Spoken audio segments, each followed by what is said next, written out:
like I listen to obviously High Performance. I finished Casper Schmeichel's one today, and it's one of my favourites. I thought he was absolutely breath of fresh air, mate. He was. Yeah. Oh, very much. Yeah. Well, he asked us if he could come on, which makes a big difference when you've got somebody that knows what you're about. It means that way the conversation then flows a bit easier, doesn't it? Yeah, definitely. I love the openness of it. Like I've done some where they're just closed because they're still playing, and they can't say the truth because they bump into them. Yeah, of course.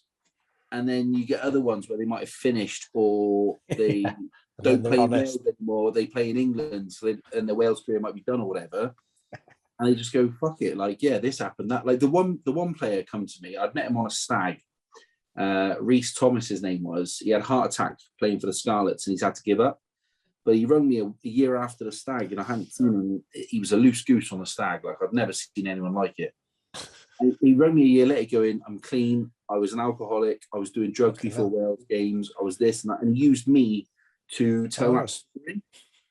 Wow. And I was stood there like, fuck, I'm not qualified for this, man. Like, but it was, but then Wales Online picked it up, and it was Wales scandal, drug shame. And I'm just like, wankers, like, I hate stuff like that. But yeah, it's good. Enough about me anyway. We're all about you today, all right? No, don't be silly. No, it's fascinating. It is fascinating. I find these conversations are quite inspiring as well. Yeah. Yeah, because again, you're talking to, and I'd class you in this level of like elite level operators that whatever business it's in. But look, you've released books, and we'll come into all this stuff in a bit. But like in my day to day, I don't deal with people like this. Yeah. And so I feel like the more, like when I was growing up, those footballers or rugby players that I idolized, you never got access to them. Yeah, of course. We went to the stage of getting access, and now it's kind of gone the other way where it's forced access or none because everyone's so horrible on social media. I know, yeah. And it's like Knobhead Central, isn't it? That's the mate. I think about so much of that. I'm not on it. Like I just find I'd happily, like some of the people, I don't know, it's that rule in it. Would you say it to them? And there's so many of them that, when you phone them up, what do you say about me, mate? I was only having a laugh. No, you fucking cunt. You called me a cunt. You called me a cunt. How was that funny? Exactly. It baffles me, mate. But I suppose it's a society we live in at the moment, which there's a rugby coach I knew, a guy called Lee Radford. He was like the head coach of Hull Rugby League. Yeah, I remember it. I've got the video. If I dig it out, I'll send it to you. Where they were watching a game on Sky. He just took over as head coach, and Sky covered it. And at the game, there's a kid. He's literally first game. He's took over as coach. Some bloke's there with this banner saying "Radford out." Right. On it's his first game, and this guy is campaigning for him to be sacked. So when they're doing the game review, one of the players goes, "I know him," and he goes, "What?" And he goes, "I know him. He plays at my local club." Yeah. So Radford goes, "Have you got his number?" So they phone him up, put him on loudspeaker, and all the players are listening. And he phones him up. I've got the video. It's hilarious. He goes, "Hiya, mate. Are you all right?" And he goes, "Yeah, who's this?" And he goes, "It's Lee Radford." "All right." And he goes, "I saw you on Sky on Friday night campaigning for me to get the sack." "Right." And he goes, "Well, he said, I'm just wondering what that was about. Like, I've only just taken over." It was just a bit of fun. So he goes, "Well, I'll tell you what," he said, it sounds like a laugh. He said, "I'll come down and meet you." He said, "I know where you're playing this weekend. I'll come and meet you. We can have a laugh about the same thing." He says, "Training's on Wednesday night. I'll come down on Wednesday night to training and we can have a laugh about it." And this bloke goes, "I'm not there on Wednesday night. I'm ill." I love that, though. I wish more people were able to do that. Fucking brilliant, because it's like real life consequences. Hang on, if he'd gone, "I've got a wife and 2 children that I've got this job on my own merits," and you're making some snide comment that you think I should be sacked. Mate, mental. Like I've been out with a couple of the Welsh players. I won't name names, but You got people who are goading them. Like the one player might have signed for a club in France, but he was still allowed to play for Wales at the time. Yeah. And he was injured. He was on crutches and he wasn't drinking. I'd had a few, I don't know, midnight maybe or whatever. And the player's like, "You're a disgrace going to France. Can't believe you're letting the Welsh jersey down." And the player was like, kept his head down. And I was like, "Mate, what do you do?" And he was like, "I don't know, recruitment maybe. I can't remember." And I was like, "If you got offered to live in, I don't know, Paris or the south of France for 4 times your wage, and you could still fly back 8 times a year to see your family for free, would you do it?" "Yeah, it's different though." And no, it ain't different. Don't put your expectations on. Like, it blows my, and I struggle keeping my mouth shut then, you know? Yeah. Oh, yeah. Well, we can talk about that on it because I'm happy to sort of reference some of that nonsense. Yeah. It fucking baffles me. Right. I mean, look, I'll cut some of this into the beginning anyway, pal, because it's fucking raw chatting it. I love it. Let's get to it. Catflap Chats, episode 100. Oh, catflapchats.com for all of we got some merch, back catalogue, and our amazing partners. But today is all about Professor Damian Hughes. I'm genuinely excited about where it's going to go. I'm a fan of the High Performance Podcast as it is on its own. You are a best-selling author with a heap of different books. I actually bought Barcelona Away today, so that'll be with me on Tuesday because I've heard people talking about it and I never actually did it. So I thought I'm going to actually put my money where my mouth is for once. Professor, lecturer, like I said, the High Performance Podcast. You've worked with pro teams all over the world across various different sports and you'll be able to explain this much better than me, but I want to say sport and success and organizational development, change psychology, just creating elite level and high performance cultures. I've probably missed a load of stuff out there, but how's that for an introduction? Am I somewhere close? I should take you everywhere I go, Mike, and you can be like my hype man, introducing me. Get me in, mate. I feel that's been incredibly generous, so that'd be handy anywhere I'd ever go. So thank you, mate. That's it's really kind to be invited on, and a real honour. Congratulations on getting to 100 of the Catflap podcast, and I know how hard it is, and the effort, and the commitment, and the passion that goes into it. So there's an old saying, isn't there? If you're good, you'll get it. If you're consistent, you'll keep it. And having done 100 of them, you're obviously good and consistent. So many congratulations. Nah, cheers. I don't know about you. You reserve the good bit until we finish this because you might come off of it. Yeah, okay, yeah, fair enough. Yeah, might have shot my bolt too early on that one, but no, I'm only joking. It's a real treat to be invited on. So thank you for having me.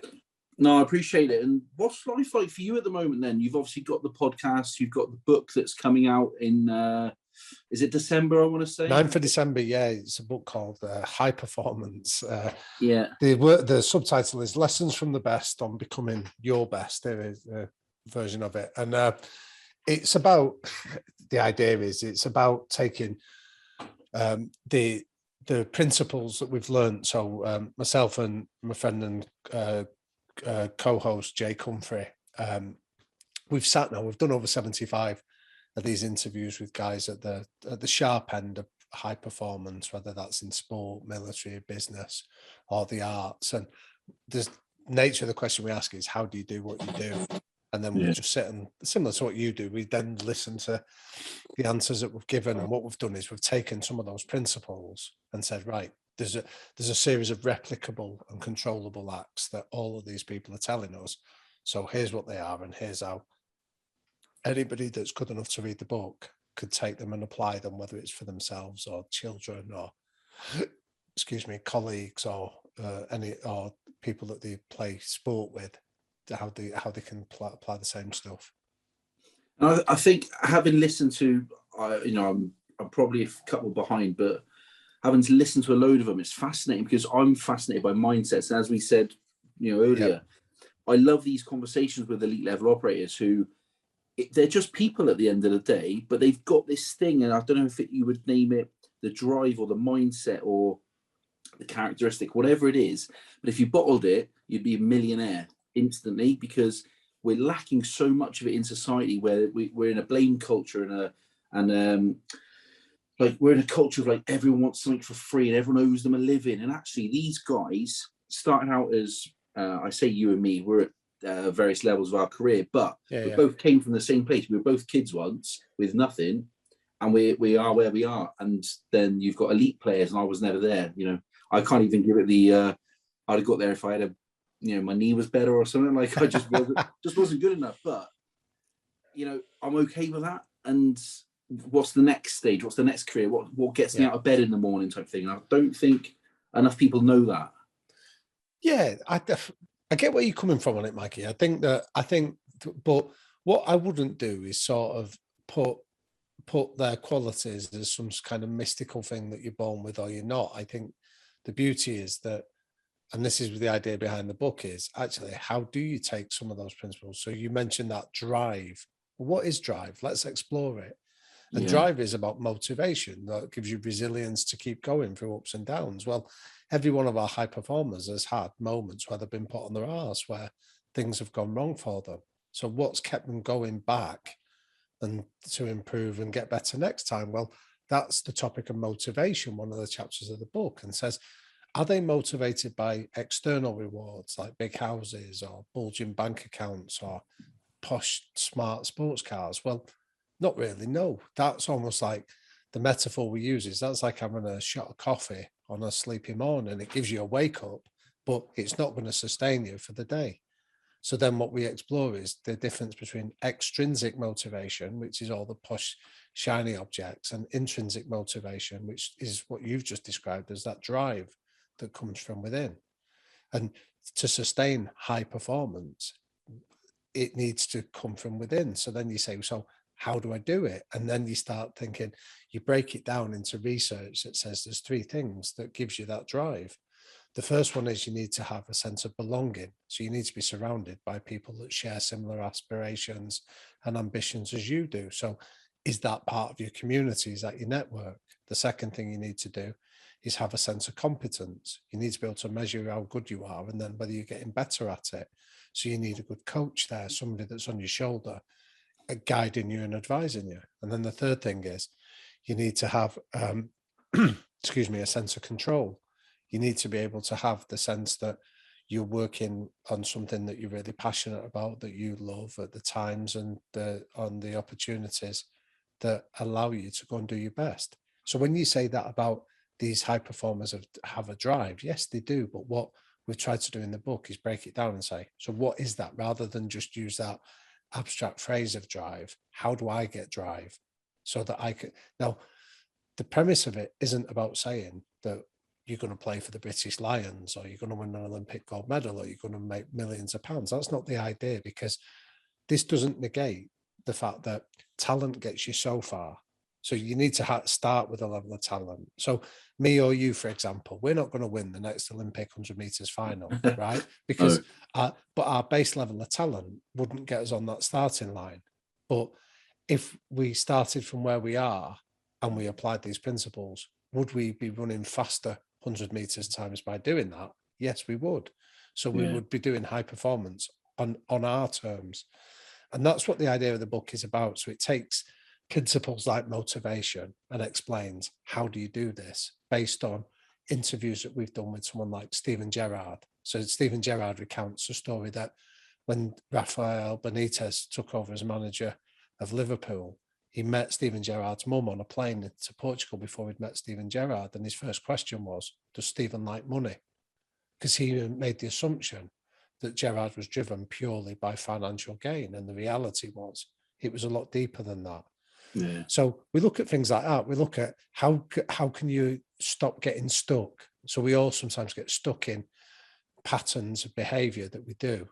But how do you occasionally break out of those patterns to find a new or more creative way of doing it? So we interviewed Toto Wolff, who was the head of Formula One Mercedes team.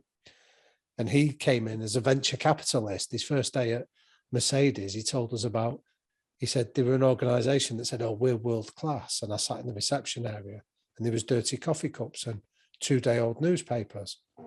And his point was, you're not world class. It's just a slogan. You're saying it. You're talking a good game. Yeah. But if you were world class, that wouldn't be the case in your reception area. It would run all the way through the organization. So the idea about that is, so look at ways in which you can surround yourself with people that challenge your views of the world to stop getting stuck. So I'm waffling on a bit here, Mikey, but the point is that the idea behind the book is not just looking at these high performers and going, oh, they're blessed, they've got something I don't have. Yeah. It's saying, no, what do they do that me or you can take and apply into our own lives at the level we're operating at? It's fascinating. You can apply it to every day as well. Like, just as you were talking then, I was thinking about my own experience and having like groups of mates through the ages. I say through the ages, I'm 35, but at different times of my life. And actually, I've made a real conscious effort in the last few years to probably push away from some of those communities I was hanging around in, because I wasn't getting anywhere. And then in the last few years, I've started this, and I've got another company now, which is like bottomless brunches and like events. And then I've got a new job in the night, and I've challenged myself to go and actually be what I want to be and do what I want to do. But it took me ages to find that. Yep.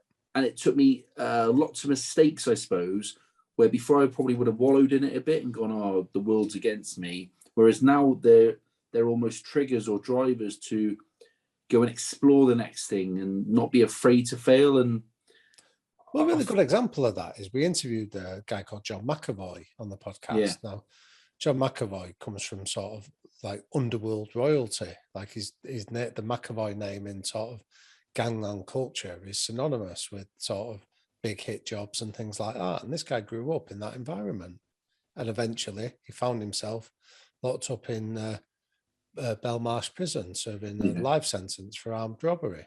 Now, that the company he'd chosen that he was not chosen to hang around him, that he'd been born into, had led him down that pathway. When he was in prison and he made the decision, oh, what am I doing? I'm wasting my life. He went to the prison gym, started working out, and was surrounded by a different group of people that went, you've got some talent. He's been released after 10 years, and he's now a Nike sponsored, one of the best Ironman triathletes in the world.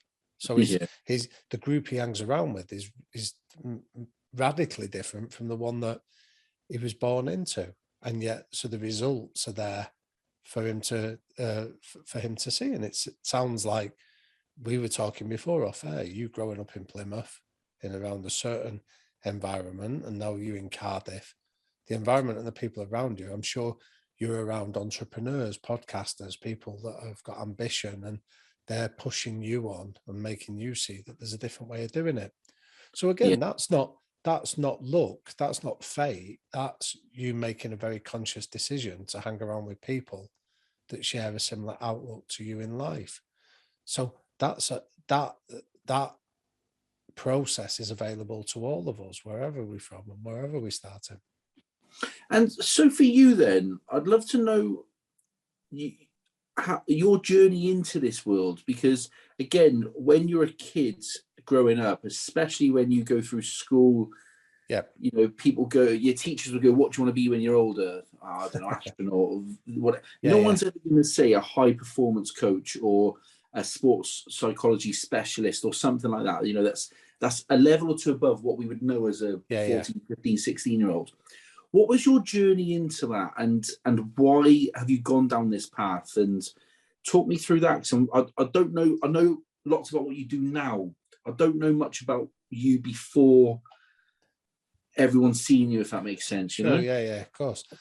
Well, similar to, there's echoes in that John McAvoy example that I just shared with you. I grew up in this world. So my dad was a boxing coach. So I grew up in a boxing gym in inner city Manchester. So my dad had founded the club, the boxing club, before I was even born. So my playground, my very earliest memories of being in boxing rings and in boxing gyms and seeing all this playing out. So I think when I eventually went down the route of academia, there's a phrase that one of my lecturers used there where he said, we don't do research, we do me-search, where we often try and make sense of our life looking backwards. And I think my experiences of growing up in that boxing gym shaped what I do now into that's twofold, Mikey. So the first one was, I was around high performance from as far back as I can recall. So Yeah. I was growing up with guys that were coming to our house. I was seeing them in the gym, and then they were packing the bags and going off to Olympic Games and coming back with medals. I was with guys that were turning professional and boxing for British, European, Commonwealth, and world titles. So what I saw there was, the way I phrase it is the work in the shadows, not the bright lights, not like where like you turn on a fight and you see it on fight night. I was seeing the work that went on 3 months before that, the discipline, the hard work, the rigor, the sacrifice. So I was seeing that. So high performance for me was never about the trophies. It was about all the stuff that happens in the shadows and making sure that that goes on. So that was a big part of it. And then the second part that shaped what I do is, because a lot of my work is around culture, helping coaches create high performing culture. And that's what I grew up in. So the club itself, if as I'm describing it to you, or anyone listening to this, and say, describe what you think an inner city boxing club looks like, and you'd say it's probably in quite a tough, gritty area, things like that. And well, this pandered to the stereotype that most people have of it. But so there was lots of like issues there, social deprivation and gangs and crime and drugs and things like that, and guns that went on in the area. But the gym itself was untouched by that, because it was a place where when you came into that environment, I'll give you a really simple example, you weren't allowed to swear.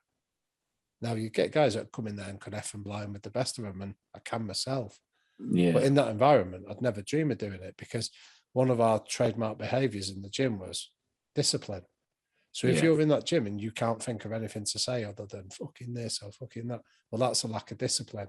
And a lack of discipline will cost you outside of the ring, because you'll walk into rooms to get a job and start effing and blinding, and then they'll close the door. But equally, you'll be in a ring and you've not got the discipline to keep your hands up or stick to a game plan. That will cost you. So discipline was seen as, in all aspects of your life, in and out of the ring, to be important. And the lack of discipline of being able to speak without swearing was important. So it was like the idea of a culture that was really clear, that allowed people to thrive and be the best that they can. So both of those two aspects, I was almost immersed in it. I was almost given a master's qualification in it without knowing I was getting it. And then, like I say, when I went down, my dad was really keen that myself and my two brothers and my sister, it like, because we came from quite a I don't want to use the word poor area, but because it was from quite a tough area, my dad had the belief that education was your way out of that. So traditionally, in sort of working class communities, you either had to be a good footballer or a good fighter to get out of it. And my dad had gone down the fighting route, but felt that there was a better way, which was getting an education. So he was uncompromising. Him and my mum were uncompromising that we had to do well. And then we talk about peer groups. You know, I got a real stroke of luck that I got a scholarship to a really good school in Manchester. So I was around, like, I was the first one from my family to go to a university. But that was only because I was at a school where everybody was going to university. So my frame of reference shifted from thinking I'd have to go and get a job when I left school at 16 to then thinking, oh, actually, maybe I could stay on here and do something like that. So that was very much my background of where I grew up. So I feel like I've been involved in this world from as far back as I can remember. I can imagine that experience, like you see on LinkedIn or whatever. Not that I suppose you look for many jobs on there, but whenever you see jobs come up, it's like 5 years experience. Well, you could go, actually, I've had this experience since I was teenage, like young, like I've been around these people. I understand it, and not just understand it to pay lip service, but actually understand it to the point of what makes these people tick in the darkest times, not just when the bright lights are shining and the contracts are being signed. Well, I'll give you a really funny story. Like, my first ever job was like, you know, when people say, "What was your first job?" I'll tell you mine was. So I used to go and carry the spit bucket for my dad. So when we go to the fights, I'd sort of go along with him, and I'd sort of tidy up the dressing room and carry the spit bucket to the corner of the ring. And we were in the GMAC Centre in Manchester, and my dad had a lad fighting for a European title. And as I'm sort of just moseying around the dressing room, there was a boxing promoter called Mickey Duff. He was big in like the 70s and the 80s. And he comes in and the ring card girl, you know, the glamorous girls that had let him down. So he came to me and said, "You want to do it? I'll give you 20 quid." And I'm like, "Yeah." So I clambered in the ring, right? And you're doing like the undercard as well. So when it's not as busy and as it was filling up, but he gives me the cards and I clamber in the ring, and like the 14-year-old me in my tracksuit holding up round 2, and 8,000 people stood up in unison and just fucking booed as loud as they could.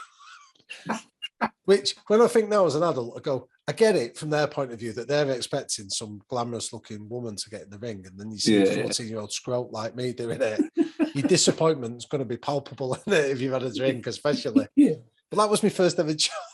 It was on Sports Night. I don't know if you'll be too young to remember Sports Night. It used to be on BBC on a Wednesday night.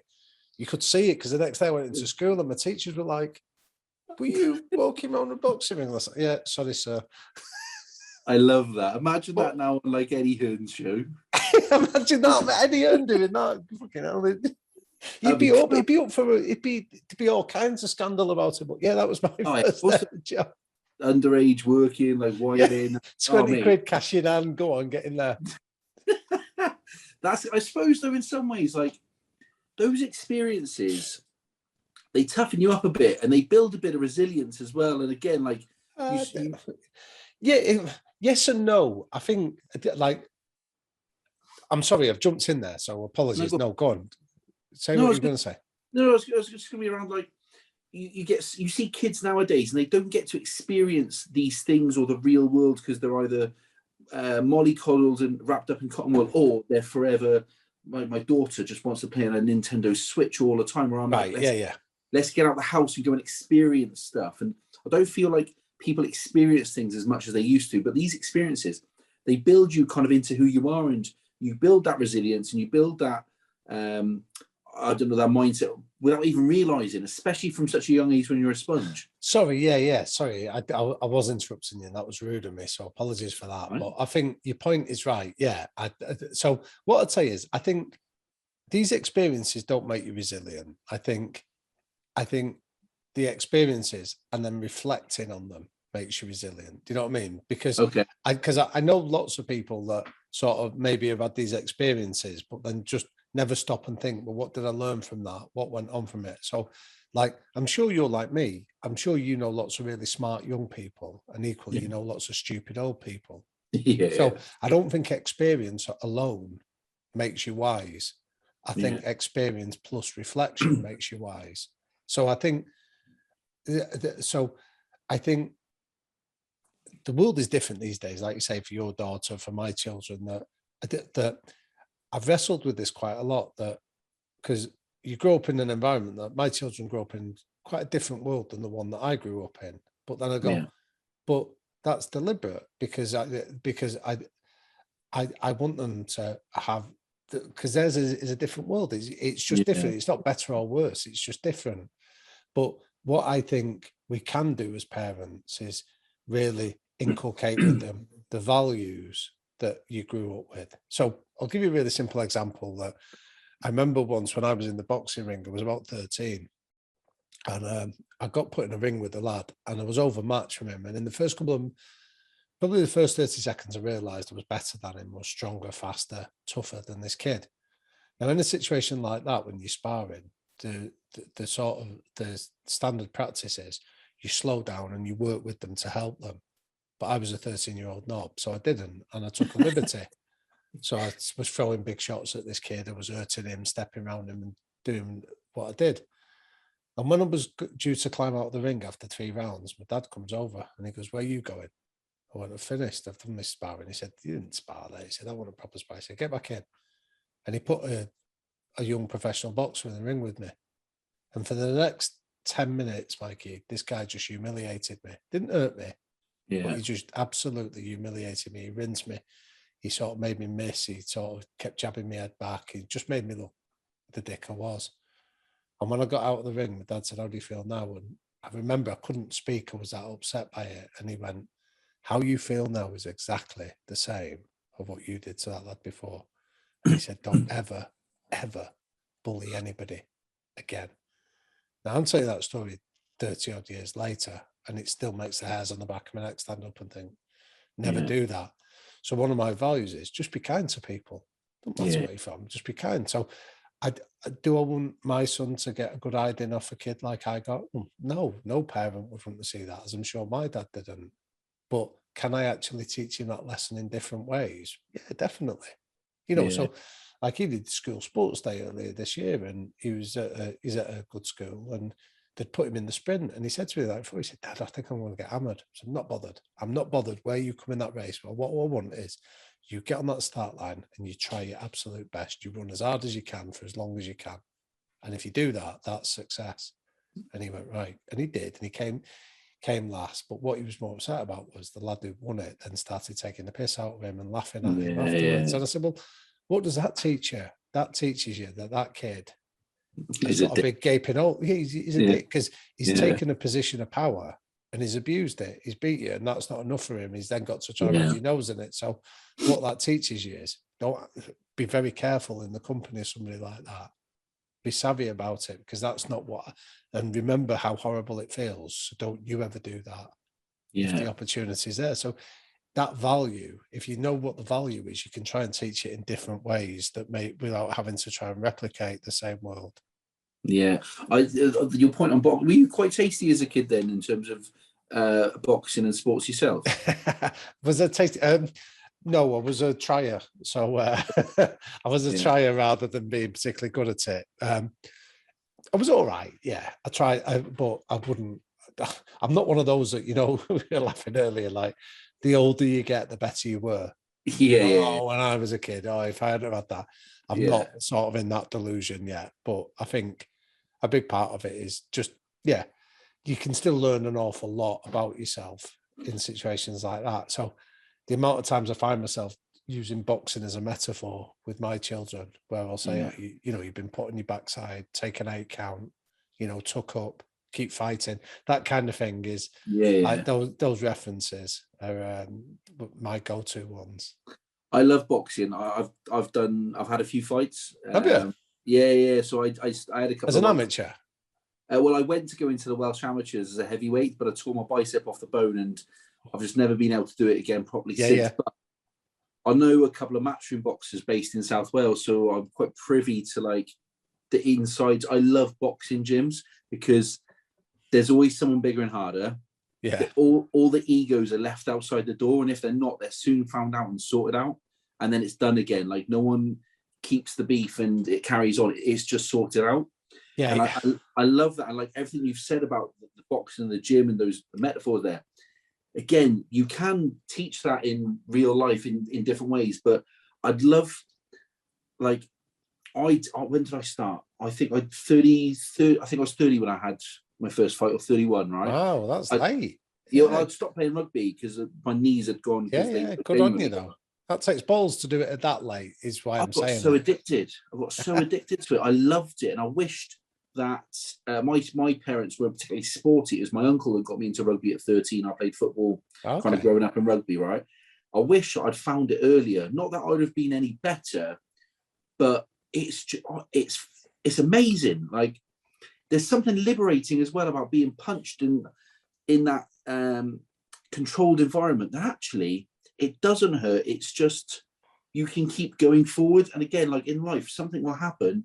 You can get up. You can keep going forward. You could learn how to not get hit as much, or you can learn to hit someone better or whatever. Yeah, I think that's a good point. I think the way I think about it is that like there's nowhere to hide in a boxing ring. So so any shortcuts you've taken outside of it will become evident once you're in there. So like I worked with a lad who was incredibly talented, right? And I'm not going to tell you his name because it's not fair what I'll say, but to him, but I'd put this lad in one of the most naturally gifted British fighters of the last 25 years, but you've never heard of him. And the reason you haven't is because there was no work ethic in his family. So everything about him, the way I used to explain it was, he'd always do his road work. So he never took a shortcut in terms of doing the road work, but he would always do his road work when he woke up. He would never wake up to do his road work. if that made sense. So Yeah, he'd yeah, never set an alarm clock and get out of bed when it's warm and cozy inside your bed. He'd never do that. He'd get up, like when he woke up, he'd then go and do his run.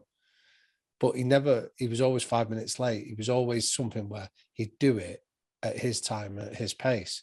So he never had to sort of find that inner resolve. He never had to do something, even when his whole body and mind were saying, I don't want to do it.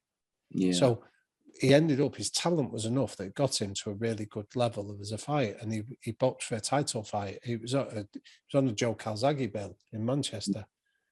And the lad he was fighting, first 6 rounds, the lad I was working with, boxed his head off. He was winning it by miles. Yeah. But then the last 6 rounds was nothing about boxing. It was about resolve and grit and going and finding that inner dog in you, that mongrel to get through it. And when he went into his memory banks to think, when have I done this? There was no evidence. He had nothing to call on.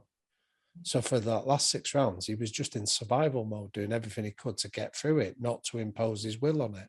So he ended up losing the fight on a split decision. And when he's crying in the dressing room afterwards about how it's not fair and he was cheated and things like that, I remember driving home, me and my dad, and Dad went, he didn't lose that fight tonight. He's lost that in the last 10 years. Every time that he's slept in before getting up, every time he's 5 minutes late for the gym, every time that he just takes that shortcut of doing the extra run that he should be doing, that's eventually when your talent's not enough and it's about, who are you? Let's strip it down to its bare bones. What sort of bloke are you? And he found himself wanting. And on that point then, like, you've worked with some of the best sports teams in the world and individuals across multiple sports. When you're in that situation, and again, you don't have to name teams or players as such, but you know, if you're in a situation, say you are with Man United or England rugby or England football, whoever it is, right? What can you do? Because you're being brought in from the outside, you might not have the respect of all of the team, all of the players, even if you do have it from the coaching staff, right? Yeah. What can you do in that situation when there's one bad apple or there's someone who's unbelievable, but just for whatever reason, there's a negative cloud around them? And I'm not saying this player is like this, but whenever I think of Paul Pogba, for example, it's always negative for the last couple of years, unless he's with France, and then it's really positive. Yeah. Now, I'm not saying he's a bad trainer or he's like that at all, but when you've got a player who is surrounded by that negativity, whether it's internally or externally, and they don't seem like they want to play along with you either, what can you do? How, like, you must get frustrated at times and stuff like that. Me personally can do nothing. So that's the short answer to that. But that's not my place. It's not for me to go into an environment and start making judgments on people. So that's not what I do. In answering what can the environment do about it, there's a lot. So first of all, we need to get away from this binary judgment of he's good or he's a bad apple or he's a good lad. There's no good or bad. It just is. So I think when I work with coaches to create cultures, first of all, you need to say, well, what are your non-negotiables? What are your behavioral rules that everybody has to buy into? And you can't have any more than 3. So once you have those behaviors in place, like the example I gave you about discipline in the boxing club I grew up in, it might be a behavior like humility, right? At Barcelona, they've got this value of humility that they say, don't come into this environment showing off your wealth, your privilege, your Instagram followers, your new car, because that shows that you lack humility. And if you lack humility, you can't listen to others. If you can't listen, you can't learn. If you can't learn, you don't improve. So humility is key, and they explain why. So if you see somebody coming into an environment then and transgressing humility, so they might treat somebody like shit, or they might come into a team review and sit on their phone, that indicates they lack humility. So what that allows you to do is challenge the behavior, not the person. So you're not saying to the person, I think you're arrogant, because that's a personal attack. If you're saying you sat on your phone is not demonstrating humility while somebody else is talking, they can change that behavior.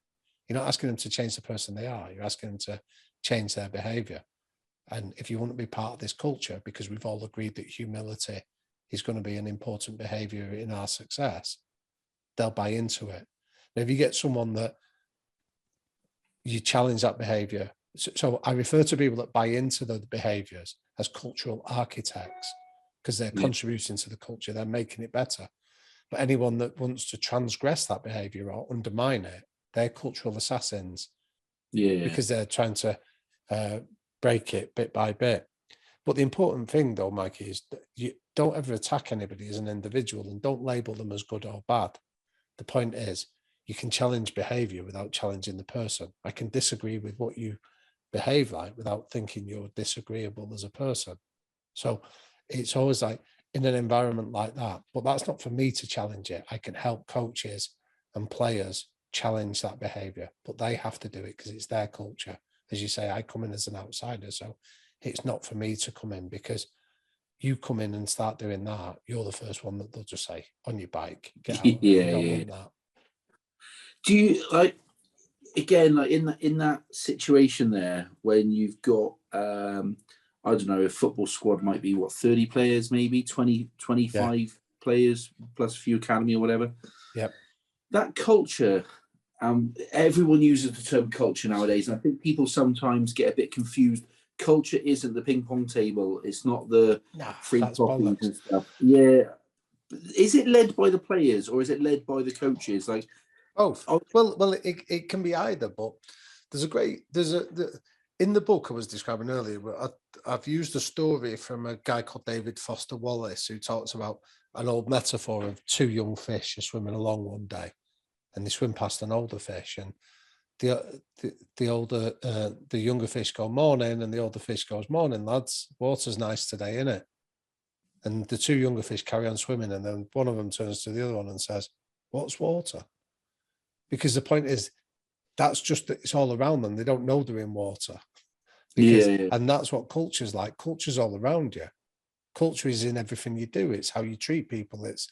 It's the way you behave in a room. It's the way that you park up. It's like when I go into teams. I remember years ago going into a team and the players sat in the meeting room, and then when they left it was a bomb site.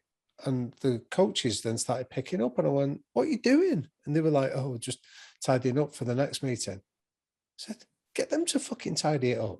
That's not for you to do that. That if you're talking about respect and discipline and professionalism, that's a behavioural change. That them just leaving cups on the floor or banana skins having sat in that meeting is not acceptable. And that's a behaviour you can challenge, but you have to know why you're challenging it. And if it's about, well, we want to be a professional, we want to be seen as the highest standards of professionalism, that's what you challenge them on that behaviour, on things like that. So culture is in everything that you do. You treat a reception member of staff like shit because you think that they're not important.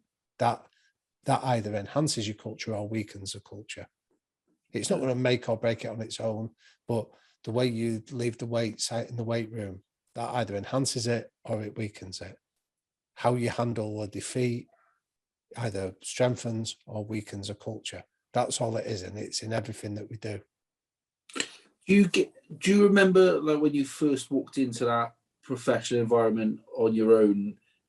I don't know which sports team it might have been, but were you nervous about telling these established personalities, celebrities, I don't know who they were, right? But were you nervous about telling them things as simple as pick up your coffee because this isn't a world-class environment?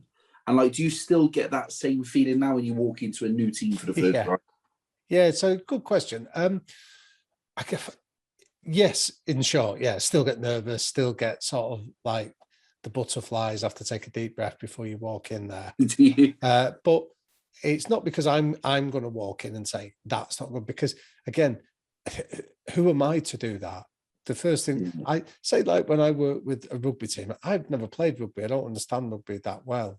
So, so I'm not going to get credibility based on my knowledge of rugby, but they're not listening to me for that. But what I've realized over the years, Mikey, is that if I can give the rugby coaches the same information, so if I don't have to stand in front of the room, because the reality is, even now when I've worked with the team, if I'm honest, I've worked with some teams where you've been there a few years. I reckon I'd get a 70% buy-in. I reckon 70% of the room, if you've got a strength relationship, go, oh no, Damian, he's all right. We'll listen to him. But you'll still get 30% that go, fuck off. Who are you? What do you know? Right? So that's still there. So you go, well, that's fine. I mean, that's not a judgment. Yeah. That's a reality of it. But if the head coach stands up and delivers the same message that I would do, he'll get 90% buy-in. Why? Because he's going to pick the team and he wields the authority and he can speak with credibility about the game. So what I realized after a while was, get your own ego out of the way then. I don't have to stand up. So instead, I like working in the shadows with the coaches and get them to stand up and do it. Because if it's me, we're going to miss 20% of the people because it's me. Yeah. If it's their coach, well, we'll now miss 10% of people. But the chances are we'll get the ideas into the blood supply a lot faster. Yeah, that's an interesting way of looking at it. I never really thought about that. Do you like where's been some of the like best environments you've gone into to work, and maybe some of the best players or athletes that you've really learned from yourself as well as they're learning from you? Again, the short answer is all of them, because I think you go into all these environments. I've been into a few where it's felt toxic, and I felt like I was there to tick a box, or that I wasn't being listened to, or my opinion wasn't particularly valued. And as soon as I sense that, I just get out of Dodge. I'm lucky enough that I don't have to spend my time in environments where I feel that I'm not being respected. Yeah. So I've been in environments like that, but in most environments, you're going in and you're learning lessons all the time of them. So I've been lucky. I've worked across so many different sports, Mikey. I've worked rugby league, rugby union, in domestic and international in both of those, boxing, Premier League football, international football. So I've been lucky to go into a lot of these different environments. And I'd say you'd have to be a bit of a rock. Like, you'd have to be a bit of a idiot if you're going into these environments and not learning from all of them. Do you know what I mean? Sometimes it's sometimes it's what not to do, but the vast majority of the time it's what to do and how to execute these ideas. It's interesting you said lucky then, because I don't feel that luck plays a part in this at all. Like, I'm not a big believer in luck.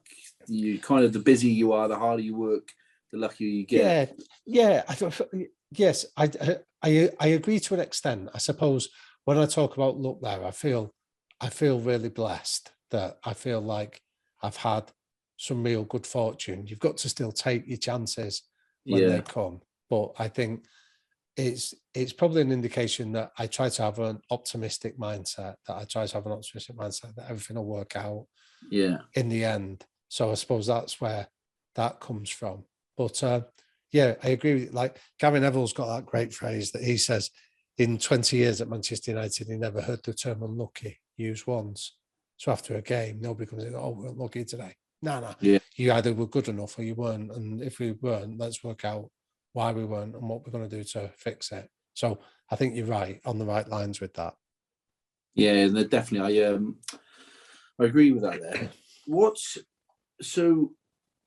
do you do when something goes wrong? How do you respond to it? What takes you? I was once told, A is where you are now, B is the problem, C is where you want to get to, right?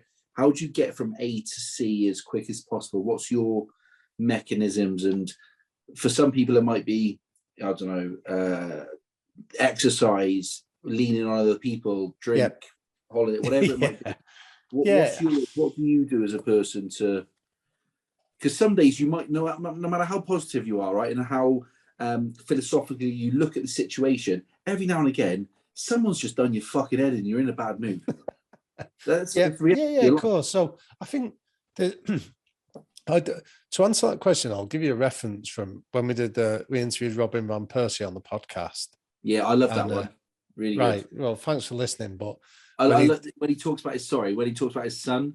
There you go. Yeah. So that's the bit I was going to reference. Oh, okay. Sorry, you've ruined it. No, I'm not. You haven't. You've reinforced it, because when he spoke to his son, when something went wrong, he's playing for Feyenoord, he didn't get in the team, he comes home, he's blaming the referee, the coach, the opposition, this and that.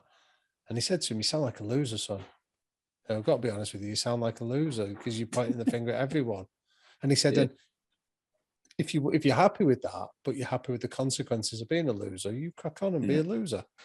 He said, but if you want to change the narrative and the dialogue and start looking at yourself and being honest and thinking, what did you do? How did you contribute to it? That's the mindset of a winner. And you'll change your results if you start changing your language. And I think that's a really powerful lesson for anyone, that when we get put on our backside, when times are tough, it's, well, what are you doing? Are you pointing the finger? You didn't do that. And that's not fair. This isn't right. Or are you going, right, what can I do about this? How can I knuckle down and do something different with it? And I think it's a good reminder for all of us at different times. I mean, that particular clip that you just recounted there, Mikey, that's been viewed currently over 15 million times. Now, I don't say that figure to try and show off. I say it because you go, well, why have so many people viewed it so frequently? And the answer is because it's a truth. There's an inherent truth in it that we all have moments where things go wrong, but controlling what we can control, and a big part of that is our mindset and our language. Well, that's within our gift. So just being reminded of that can be a really powerful tool. Definitely, I absolutely love that. I'll probably clip that bit up just to. Yeah, go if for people it. If people don't even listen to the whole podcast, but they listen to that, that's something they can take with them. 100%. Yeah. I think it's a sort of message that, you know, and a lot of people I'm sure listen and think, I wish someone would have told me that when I was a kid. Yeah, or definitely. There might be parents like you or like me and go, actually, I get my kids to listen to that point. And get them to understand it. Again, I feel sometimes we're in a generation where we listen to respond, maybe not listen to understand sometimes. And I feel like there's a difference there. So, yeah, no, I will do that. I know you've got to shoot off. I'm taking a bit of your time here. So I had a question off one of my mates who's got a couple of your books. I think he's a manager where he's working now. And he said, while success leaves clues, naturally so does failure. Do you recognize behaviors in both camps? And then he sent me a bit of context to it on WhatsApp. He's in an agile project team and they're trying to create this environment where there's the cultural architects that you mentioned just now, where they can go and flourish. And then people, obviously, who, regardless of their role, they demonstrate those values that they're setting. Accepting the successes that come from failure is a hard nut to crack currently for the team. So he wanted to know, are there behavior traits that you recognize in both success and failure that he can experiment with? Okay. I mean, that's a really smart question. I'd say it's impossible to answer it from the context of this, but I think possible for me to answer it, but it's possible for him to do that. That I think that point, that phrase you use there, success leaves clues, is always the starting point I'd encourage to do, because there's a reason for all that you set the parameters of what success looks like. It might be, in his case, a project that is delivered, or it might be a customer that's really happy with the interactions that they've had. And rather than just go, oh yeah, that was a good one, you say, no, why was it good? Because what we're trying to do is find evidence, because for you to be confident, you need evidence. Confidence is built on evidence. So what you're trying to do is get evidence that means that we can repeat it and control it next time. So that's where you need to do the analysis and say, so what are the behaviors that are consistently present when successful outcomes occur? And then you need to then build them into pretty much every interaction that you have. And then when he thinks about failure, your friend, I'd then say, so then do the same analysis of a failure and have a look for what behaviors were present, but what equally was absent in that case. And you'll often find that that's where you start to get some really valuable answers in terms of how you can sustain and replicate success time after time after time. It seems so simple when you spell out like that, but I suppose when you just sit back and you can't read the label in the jar sometimes when you sat inside it, but once you just step back and look at it, it's probably not that hard to actually implement these things. I remember talking to a coach years ago when we were talking about this stuff, and he was like, "It's common sense," and it's like, "Yeah, it is, but it's not always common practice." And often it's not common practice because we're just busy.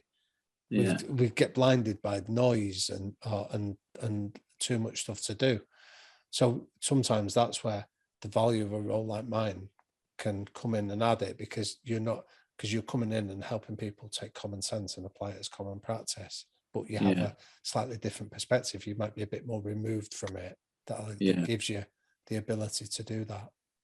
Class, I love that. Two quick things before we finish up, Al, if that's okay. How many are just purely the sports fan in me? How many titles, medals, whatever have you won in your career to date so far without actually playing a sport? Me personally, with the teams and the people. Right, okay. I don't know is the answer. So the teams that I've been fortunate to work with have I've never actually counted them up, and I think part of the reason I haven't, Mikey, is because I think the nature of the work I do is quite intangible. So it'd be easy for me to sit here and bullshit you and go, "Oh yeah, you know, I've won this and I've won that." I think if I'm being honest and without being self-effacing or overly or trying to be falsely modest, I think sometimes if you think, well, how much did you contribute to that success? And I reckon if I said about 1%, I'm probably still over exaggerating my importance. Well, yeah, because I like that example there. Sometimes I can come in and work with a coach or a player or something like that, but they have to be open to it, and then they have to actually go out and implement it under pressure. Yeah. So how do you quantify what my input was? Well, it's impossible. So I'm more reticent.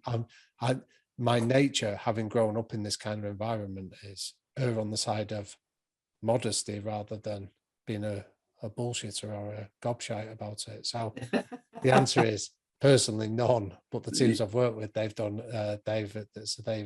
won quite a lot. Class. Who's the one sports team or maybe athlete that you've never seen inside the workings of, but you would love to just get an insight to, even if it's not actually to work, but just to get an insight into? Who's the one that you'd love to go and see and do something with? Like currently competing?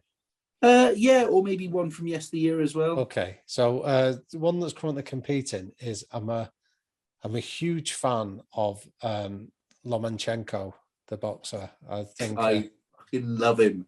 I think like boxing is sometimes referred to as a sweet science, but my favorite definition is it's chess with gloves on. And he's a guy that is a thinking fighter. I think some of the stuff that I've seen on YouTube videos of him and things like that, the way that he trains his brain as much as his body is fascinating. So currently competing athlete, I'd say Lomachenko. Class, I love that. Is there a team from yesteryear or an athlete that you'd have loved to have been involved with? I'm a United fan. I'm a Manchester lad, so I'd go back to Fergie's first team, the team where with Cantona at the helm of it. I just think what he did was incredible. I think the ripples of him and the example he set, he was the ultimate cultural architect. I think the ripples of his stuff lasted 20 years, which is testimony to his genius. So yeah, I'd say that first Ferguson, great United team. You've worked with United, haven't you? Yeah, I've been lucky. I know some of the guys that are still there, and I've got some friends there at the club. Were you bricking it because you were a fan as well when you first walked in? Yes. Yeah, I was. Yeah.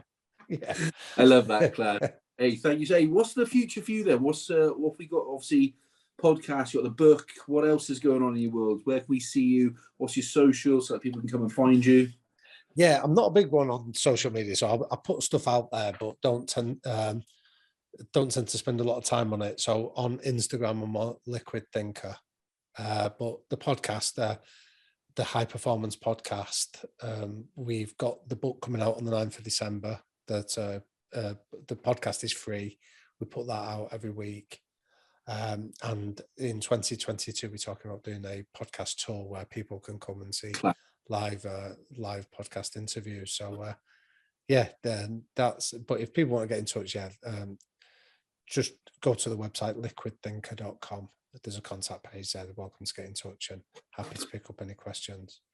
Love that, pal. If you do a tour, come down to Cardiff.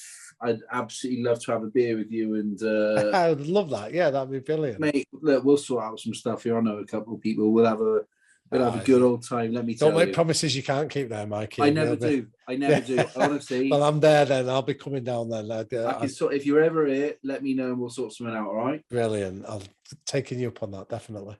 Thank you so much. I am genuinely... Mate, the privilege has been mine. And listen, on behalf of all your listeners, congratulations on getting to 100 podcasts. It's a phenomenal achievement on your part. And I think I don't take that lightly. I know how hard work and commitment and passion goes into it. So thank you for having me on, but congratulations to you. Nah, thank you, pal. I appreciate the fact that you were the 100th guest as well, because I'm fascinated by what you do as an industry. I'm fascinated by mindsets, and I love the fact that you're just a normal lad, come up from Manchester, you love your boxing, but you're still managing to impact people in the right way. And I don't think enough people do that nowadays. So thank you so much, pal. Oh, well, you can, Mikey. Thanks, mate. No worries. Right, I'll stop blowing smoke up your arse. You can go and have your dinner. And we'll genuinely, if you're in Cardiff, let me know. Genuinely, I'm taking you up on that offer. So thank you. Not a problem. This will be out Monday. I'll tag you in it, and we'll do what I can. Doing all right, pal. Look forward to it. Damian, Cheers, mate. Have a good weekend. And you take care. Cheers, boss. Bye. Bye, pal.